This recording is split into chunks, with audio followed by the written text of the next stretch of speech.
नमस्कार, मैं प्रद्युमन जोशीला।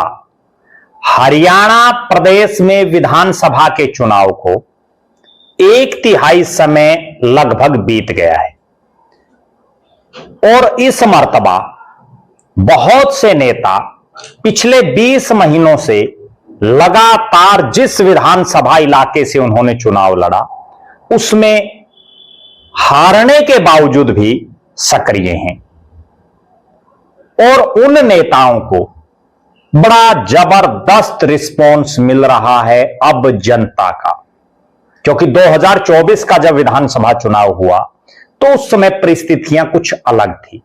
उस समय दो ही प्रकार के ज्यादातर वोटर थे, या तो बीजेपी को जिताने वाले और या बीजेपी को कौन हराए केवल उसी को वोट करने वाले। उस वजह से जो तीसरे नंबर के टक्कर देने वाले प्रत्याशी थे वो कहीं ना कहीं पिछड़ गए। लेकिन अब एक बार फिर से जब आम जनमानस को भी यह समझ में आ गया कि केवल और केवल आमने सामने की टक्कर से भारतीय जनता पार्टी नहीं हार सकती, इसलिए आम जनमानस भी अब बीजेपी और कांग्रेस के इतर तीसरे विकल्प की तरफ भी देखने लगा है। बहुत से हलकों जहां बीजेपी और कांग्रेस के नेताओं का ही आमने सामने का मुकाबला था, उसमें भी अब तीसरे नेता या नेत्री की तरफ जनता बहुत ज्यादा प्रभावित हो रही है। और ऐसा ही नजारा देखने को मिला हरियाणा प्रदेश के फतेहाबाद जिले के फतेहाबाद विधानसभा क्षेत्र में।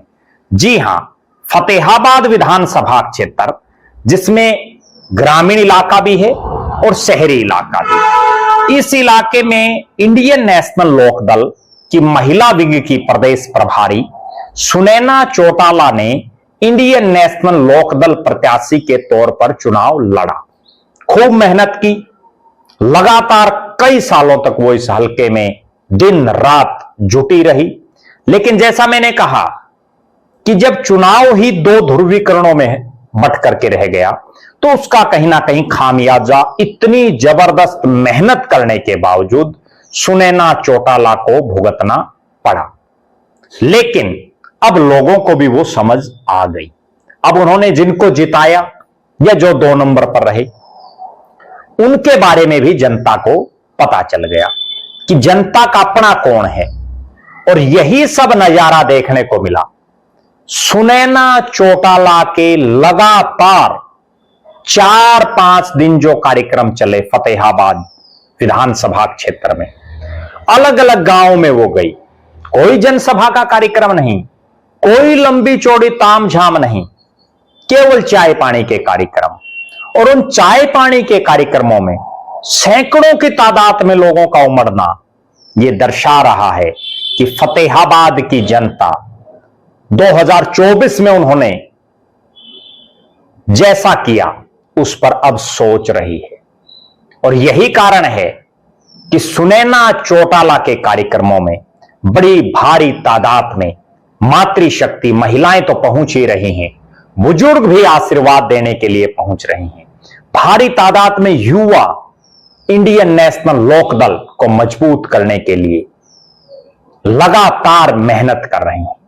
सुनैना चौटाला जिन्होंने चाहे भट्टू का इलाका हो फतेहाबाद हलके में और चाहे भुन्ना क्षेत्र का, चाहे फतेहाबाद शहर हो, जहां जहां भी उनके कार्यक्रम हुए हर जगह एक से एक बढ़ करके कार्यक्रम रहा। चाय पानी के कार्यक्रमों में इतनी जबरदस्त भीड़ का उमड़ना, इतनी जबरदस्त जनता का आना यह दर्शा रहा है कि फतेहाबाद में सुनैना चौटाला पहले से कई गुना ज्यादा मजबूत हो गई है। और मजबूत क्यों? क्योंकि 2024 के विधानसभा चुनाव के बाद चाहे चौधरी अभय सिंह चौटाला हो या इंडियन नेशनल लोकदल, वो लगातार सड़कों पर रही है, लगातार जनता के लिए संघर्ष किया है। हरियाणा प्रदेश के किसी भी इलाके को हम उठा करके देख लें, हर तरफ इंडियन नेशनल लोकदल और अभय सिंह चौटाला ने आम जनमानस के हक हकूक के लिए आवाज उठाने का काम किया है। और वही काम हरियाणा प्रदेश के अलग अलग हिस्सों में जा जाकर के तो सुनैना चौटाला कर ही रही हैं, लेकिन विशेष तौर पर जिस विधानसभा क्षेत्र से उन्होंने चुनाव लड़ा उस फतेहाबाद के लिए तो वो चाहे कोई छोटी मोटी भी बात क्यों ना हो तो भी सबसे आगे खड़ी मिलती हैं। कोई भी आंदोलन हो, किसानों की कोई समस्या हो, महिलाओं की कोई समस्या हो, या युवाओं के रोजगार का विषय हो, बुजुर्गों के बुढ़ापा पेंशन का विषय हो, या छोटे व्यापारियों को कोई दिक्कत आ रही हो, हर मामले में सुनैना चौटाला फतेहाबाद के तमाम नेताओं में सबसे आगे खड़ी दिखती हैं। यही कारण है कि हल्के का चाहे ग्रामीण इलाका हो, चाहे शहरी इलाका, चाहे भट्टू की बेल्ट हो, चाहे भुन्ना क्षेत्र की बेल्ट, चाहे फतेहाबाद शहर, हर इलाके में सुनैना चौटाला को मजबूती मिल रही है, इनेलो को मजबूती मिल रही है। 4 दिन का उनका कार्यक्रम, और इन कार्यक्रमों में वो जिस जिस भी गांव में गई वहां बड़ी भारी तादाद में लोगों ने उनका ना केवल जोरदार स्वागत किया बल्कि चौधरी अभय सिंह चौटाला के नेतृत्व में इंडियन नेशनल लोकदल को मजबूत करने का संकल्प भी लिया। सुनैना चौटाला ने फतेहाबाद विधानसभा क्षेत्र की पहचान अपने कामों के दम पर, अपने संघर्ष के दम पर, अपनी मिलनसारिता के दम पर हरियाणा प्रदेश में एक अलग पहचान बना दी है। आज भले ही यहां से विधायक कांग्रेस का हो और 2 नंबर पर बीजेपी का नेता रहा हो, उसके बावजूद जिस तरह से सुनैना चौटाला के कार्यक्रमों में भीड़ उमड़ रही है उससे यह बात तो स्पष्ट हो गई है कि फतेहाबाद की जनता ने अपना नेता सुनैना चौटाला को मान लिया है। आने वाले समय में जब अगला विधानसभा चुनाव होगा तो उसमें इसका परिणाम भी देखने को मिलेगा, क्योंकि 2024 के विधानसभा चुनाव में इंडियन नेशनल लोकदल के सामने बड़ी विकट परिस्थितियां थी।